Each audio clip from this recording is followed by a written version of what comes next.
नमस्कार, मी Rahul Kulkarni. Donald Trump यांच्या दुसऱ्या राष्ट्राध्यक्षपदाच्या कार्यकाळापासून जागतिक राजकारण अत्यंत प्रवाही बनलेलं आहे आणि त्या प्रवाही राजकारणामध्ये रोजच नवे झरे येऊन मिसळत असतात आणि त्या झऱ्यांचं त्या पाण्यामध्ये येणं हे ते पाणी अधिक प्रवाही करण्यासाठी आहे, की ते पाणी अधिक दूषित करण्यासाठी आहे हे कळतच नाही.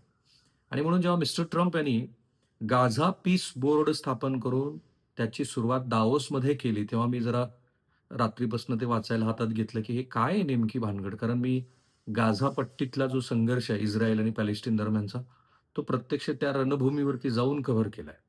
मी पॅलेस्टाईनमध्ये पण गेलो, तिथल्या लोकांच्या भावना पण मराठी जगभरातल्या भाषिकांना दाखवल्या, सांगितल्या. हे का गरजेचं होतं? तर मिडल ईस्टमधल्या राजकारणाचा भारताशी संबंध आहे. ह्या आता गाझा पीस बोर्डाचा पण भारताशी संबंध आहे. पण मला असं दिसतंय, की अमेरिकेचे जे मित्रराष्ट्र आहेत, त्यांना सुद्धा हे आवडलेलं नाहीये. आत्ता जे काही बोर्ड ऑफ पीस त्यांनी प्रारंभ केलाय आणि मिस्टर ट्रम्प असं म्हणतायत, की संयुक्त राष्ट्रसंघाला हा माझा पर्याय आहे. जागतिक आरोग्य संघटना, संयुक्त राष्ट्रसंघ अशासारख्या ज्या आंतरराष्ट्रीय संस्था आहेत, त्याचा पूर्ण बट्ट्याबोळ WHO पूर्ण बट्ट्याबोळ मिस्टर ट्रम्प यांनी केलेला आहे. त्यामुळे हे काय आहे आणि भारत कुठे उभा आहे, हे समजून घ्यायचं असेल, यातलं अंतर्गत राजकारण समजून घ्यायचं असेल, तर हा व्हिडिओ शेवटपर्यंत बघा. महाराष्ट्रातल्या, जगभरातल्या मराठी भाषिकापर्यंत हा जाऊ द्या. नीट अभ्यास करून मला हे सांगायला आवडतं, की याचे आपल्यावरती, आपल्या रोजच्या जीवनावरती काय परिणाम होतात. सो अमेरिकेचे अध्यक्ष डोनाल्ड ट्रम्प यांनी दाओसमध्ये बोर्ड ऑफ पीस अर्थात शांतता मंडळ असं त्याला म्हणतात. ही शांतता मंडळाची स्थापना डोनाल्ड ट्रम्प यांनी करावी ह्याच्यात इतका तर मोठा विरोधाभासच नाही. जग सगळं अस्थिर केलं मिस्टर ट्रम्प यांनी आणि त्याच्यानंतर त्यांनी शांतता मंडळाची स्थापना केली आहे. तर त्याची काल औपचारिकपणे सुरुवात झाली. इस्रायल हमास युद्धातील युद्धविराम टिकवून ठेवण्याच्या प्रयत्नाचा भाग म्हणून हे मंडळ स्थापन करण्यात आलंय. संयुक्त राष्ट्रसंघाला पर्याय ठरू शकेल अशी ही संस्था असल्याचा दावा मिस्टर ट्रम्प यांनी केलाय. पण ट्रम्प यांनी सांगितलं होतं, की 59 देशांनी या मंडळात सहभागी होण्याला सहमती दाखवली आहे. प्रत्यक्षात देश आले 19. 59 वजा 19 जवळपास 40 देशांनी ह्या गाझा पीस बोर्डकडे किंवा बोर्ड ऑफ पीसकडे पाठ फिरवली. भारत पण आहे. भारत पण त्याच्यात सहभागी झाला नाही. बोर्ड ऑफ पीसच्या स्वाक्षरी समारंभाला अनुपस्थित राहिलेल्या देशामध्ये भारताचाही सहभाग आहे. सहभागी होण्यासाठी ट्रम्प यांनी पंतप्रधान नरेंद्र मोदी यांना निमंत्रण दिलं होतं. पण भारतानं अद्याप यावरती अंतिम निर्णय घेतलेला नाही. का करेल भारत हे? तुम्ही भारतावरती टॅरिफ लावता. भारताबरोबरचा जो व्यापार करार आहे, आम्ही ठीक आहे रशियाकडनं तेल खरेदी थांबवली असं अमेरिका घोषित करते. पण तरीही तो व्यापार करार दृष्टीपथास येत नाही. उलट अमेरिकेचे सल्लागार जे भारतविषयक धोरणाबद्दल बोलतात, ते अत्यंत तीव्र आणि जहरी भाषा वापरतात. हे जे 19 देश उपस्थित होते, जे अनुपस्थित होते, त्यामध्ये ब्रिटनच्या परराष्ट्र मंत्री ह्युएट कूपर यांनी सांगितले, की हा कायदेशीर कराराशी संबंधित विषय असल्यानं ब्रिटन यात सहभागी होणार नाही. फ्रान्स, नॉर्वे आणि स्वीडन यांनीही याच्यामध्ये सहभाग व्हायला नकार दिला. म्हणजे अमेरिकेचे जेवढे निकटवर्तीय आहेत, ते सगळे ह्या करारापासनं, ह्या पीस ऑफ बोर्डपासनं दूर आहेत. आता ह्याचा आणखीन एक अर्थ समजून घेऊ. नोव्हेंबरमध्ये ट्रम्प यांना गाझा शांतता मंडळासाठी संयुक्त राष्ट्राची मान्यता मिळाली.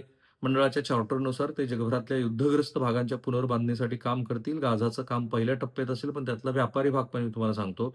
ट्रम्प यांनी 50 देशांना मंडळात सहभागी व्हायला सांगितलं होतं.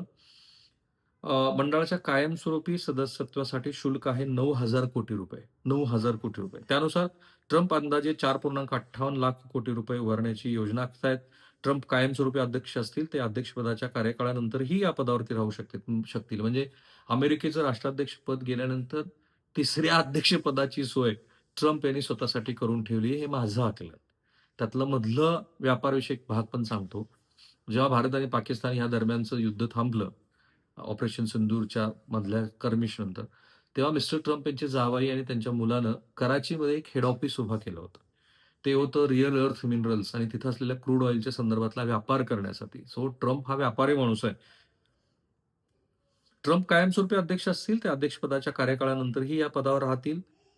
जावई जेरेडसह 7 जणांचं संस्थापक मंडळ काम करेल. म्हणजे ही खाजगी मालमत्ता आहे.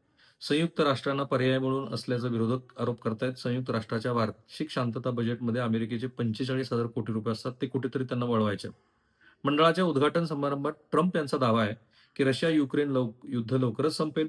ट्रम्प यांचे जावई जेरेड कुशनर यांनी सांगितले, की गाझामध्ये युद्धबंदी लागू केलेली आहे. त्यानुसार न्यू गाझा स्लाईड्सचा प्रेझेंटेशन तिथे दावा केला गेला आणि गाझा एक रिसॉर्ट म्हणून त्यांना विकसित करायचं आहे. किती गंमत आहे की नाही? आणि हे इतक्यात थांबत नाहीये. तर ह्याच्यामध्ये गाझा पीस ऑफ बोर्ड हे जसं व्यापारविषयक त्यांचं धोरण मी सांगितलं, हे एक नवीन प्रशासकीय, राजनैतिक, आर्थिक मंच आहे, जे मध्य पूर्वेमध्ये दीर्घकालीन शांतता, पुनर्बांधणी आणि संघर्ष निवारणाच्या प्रक्रियेत कार्य करेल, असं ट्रम्प सांगतायत.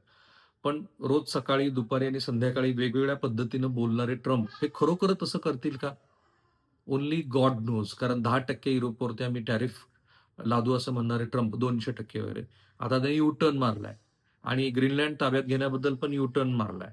भारत-पाकिस्तानच्या संबंधाबरोबर अनेक वेळेला यू टर्न मारलाय. ह्या गाझा पीस ऑफ बोर्डची कामगिरी आणि धोरणं, यूएन पारंपरिक भूमिका आणि जागतिक राजकारणाचा प्रभाव ह्याबद्दलचा मोठा विवाद निर्माण करणारं हे सगळं प्रकरण आहे आणि त्याची जर नव्याने उजळणी करायची झाली, तर हा बोर्ड सप्टेंबर 2025 मध्ये ट्रम्पने प्रस्तावित केला. नंतर संयुक्त राष्ट्र सुरक्षा परिषद UNSCनं 2025 मध्ये रिझोल्यूशन 2803 द्वारे पहिल्या टप्प्यात त्याला समर्थन दिलं. त्यात गाझा युद्धानंतर शांती प्रक्रियेला त्यात मान्यता मिळाली.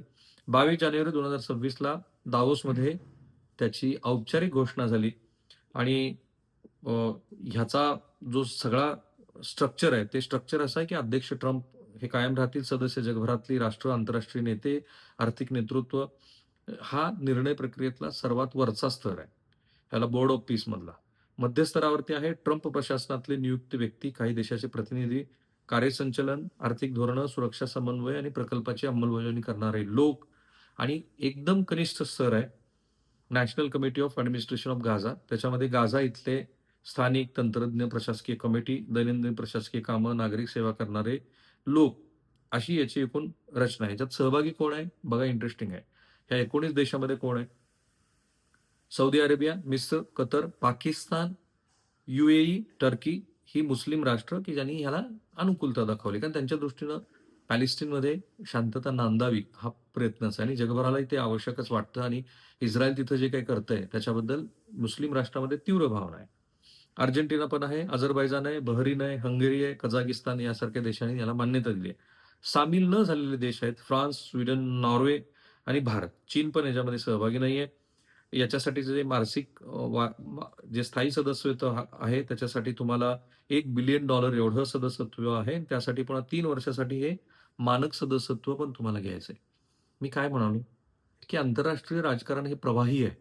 त्या प्रवाहामध्ये हे सगळे प्रवाह आणून जागतिक राजकारणाला पूर्ण असं हलवून काढण्याचा प्रयत्न ट्रम्प यांचा सुरू आहे आणि त्यातले प्रत्येक धागे आपण समजून घेतले पाहिजे.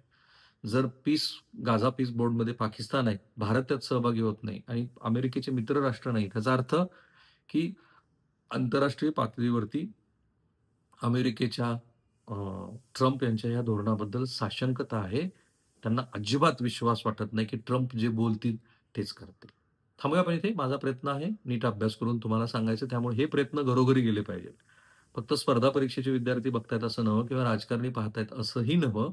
तर आपल्या सगळ्यांनी ते बघून ते अधिकात अधिक मराठी जनांना जगभरातल्या ते पोहोचवलं पाहिजे. तेवढीच जबाबदारी तुम्ही पार पाडा. बाकीच्या वेगळ्या विषयांचा अभ्यास करून तुमच्यासमोर मांडणं तो तर प्रयत्न मी करतोच आहे. थांबूया आपण. Thank so much.